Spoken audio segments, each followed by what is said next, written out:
शुरू करेंगे English speaking course, जिसमें हम सीखेंगे रीडिंग, राइटिंग, स्पीकिंग। तो सबसे पहले हम शुरू करते हैं सेंटेंस, वाक्य। तो डिफिनेशन हम देखते हैं, a group of words that make a complete sense. Sentence क्या है? शब्दों का समूह जो एक कंप्लीट सेंस बनाता है। जैसे एग्जांपल से हम समझेंगे, you are a brave boy, और क्या है? Boy are you brave. इसमें ये कंप्लीट सेंस कौन सा बना रहा है? You are a brave boy. Boy are you brave ये कंप्लीट सेंस नहीं है, तो मतलब ये सेंटेंस गलत है। सही सेंटेंस ये है, you are a brave boy. Sentence वाक्य किससे किसके मिल से बना होता है? सब्जेक्ट, वर्ब, ऑब्जेक्ट, यानी कि कर्ता, क्रिया, कर्म। ठीक है, तो आइए हम सब्जेक्ट देखते हैं। सब्जेक्ट यानी कि कर्ता, डूअर या फिर नॉमिनेटिव केस। सब्जेक्ट जो है सब ऑब्जेक्ट से मिलकर बना हुआ है। सब का मीन्स होता है समवन, कोई। ऑब्जेक्ट जो है लैटिन वर्ड है, जिसका मतलब होता है डूअर, किसी कार्य को करने वाला। Types of subject. तो सब्जेक्ट के बारे में देखते हैं। सब्जेक्ट क्या क्या कैसे कैसे होते हैं? सिंगुलर एक वचन और प्लूरल बहुवचन। सिंगुलर यानी कि ही, सी, इट, जिसमें ही, सी, इट आते हैं वो सिंगुलर सब्जेक्ट होते हैं। तो ही का मतलब वह जो कि बॉय और मैन के लिए इस्तेमाल किया जाता है। सी मतलब वह जो गर्ल एंड वुमेन के लिए इस्तेमाल किया जाता है। इट मतलब यह, और नॉन लिविंग थिंग। ठीक है, जो नॉन लिविंग थिंग के लिए यूज़ किया जाता है। और प्लूरल बहुवचन में जो एक से ज़्यादा हो, सिंगुलर एक हो और जो प्लूरल है एक से ज़्यादा हो। तो इसमें प्लूरल सब्जेक्ट क्या है? आई, वी, यू, दे। आई मतलब मैं, वी मतलब हम, यू मतलब तुम, दे मतलब वे।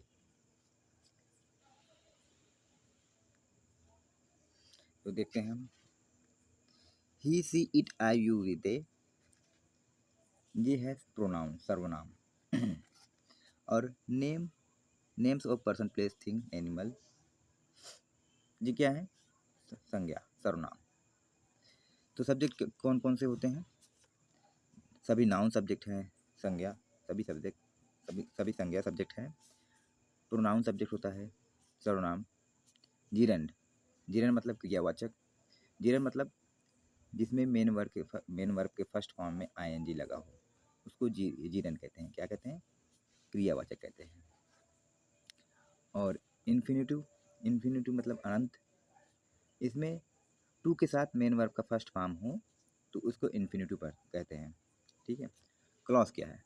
क्लॉज मतलब उपवाक्य, जो सब्जेक्ट प्लस फाइनाइट वर्ब होता है।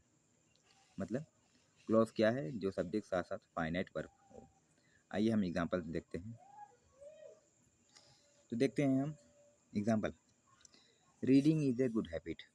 ठीक है, तो रीडिंग, इसमें देखिए मेन वर्ब के साथ आईएनजी है, यानी कि ये क्या है? जीरंड है।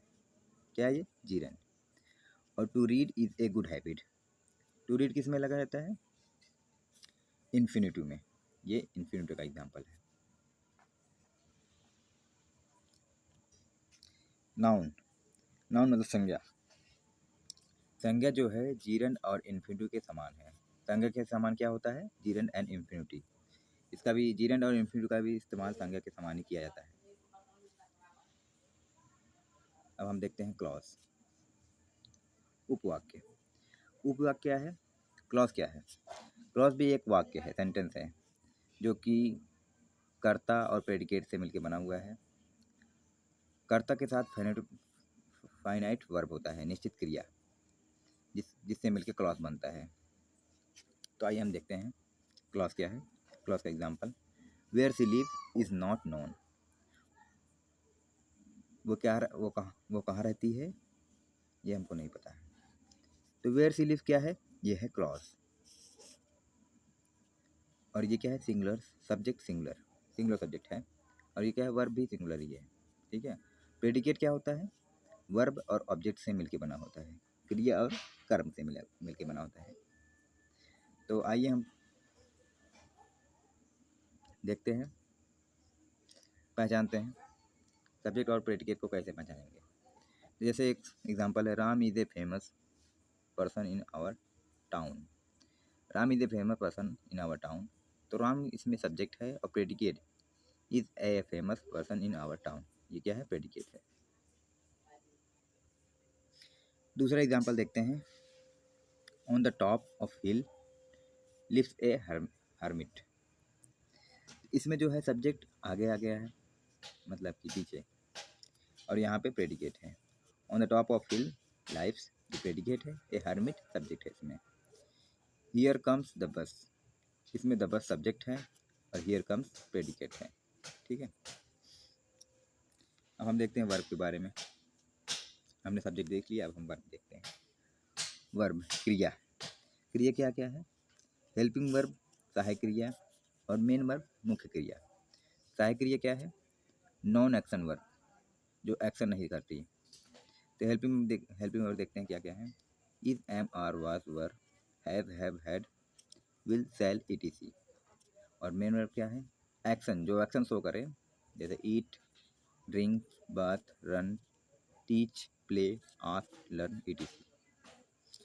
आइए हम ऑब्जेक्ट देखते हैं क्या है। ऑब्जेक्ट में यानी कि कर्म। ऑब्जेक्ट दो प्रकार के होते हैं, डायरेक्ट ऑब्जेक्ट प्रत्यक्ष कर्म, इनडायरेक्ट ऑब्जेक्ट अप्रत्यक्ष कर्म। एक व्यक्ति अपनी बात को तीन अवस्था में रख सकता है, तीन समय पर रख सकता है, तीन काल में रख सकता है, जैसे कि प्रेजेंट टेंस में, वर्तमान काल में। यदि वर्तमान में काल में रखता है तो वो is, am, are, have, do, does का प्रयोग होगा। यदि किसी सेंटेंस में is, am, are, have, do, does आए तो आप समझ जाइए कि ये वो वर्तमान काल है। वाक्य कौन सा है, प्रेजेंट टेंस में है। और पास्ट टेंस में कैसे पहचानेंगे, यदि वाज, वर, हैड, डिड आए तो आप समझ जाइए कि ये सेंटेंस भूतकाल का है। फ्यूचर भविष्य, फ्यूचर टेंस, यदि विल, शैल का प्रयोग हो किसी भी सेंटेंस में तो आप समझ जाइए कि वह सेंटेंस फ्यूचर टेंस का है। एग्जाम्पल से देखते हैं, जैसे ही इज ए राइटर, और क्या, ही वाज ए राइटर,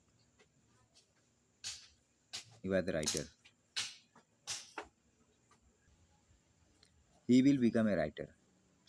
तो इसमें he is a writer present tense है, he was a writer past tense है, पास्ट टेंस का सेंटेंस है। He will become a writer, ये फ्यूचर टेंस का सेंटेंस है।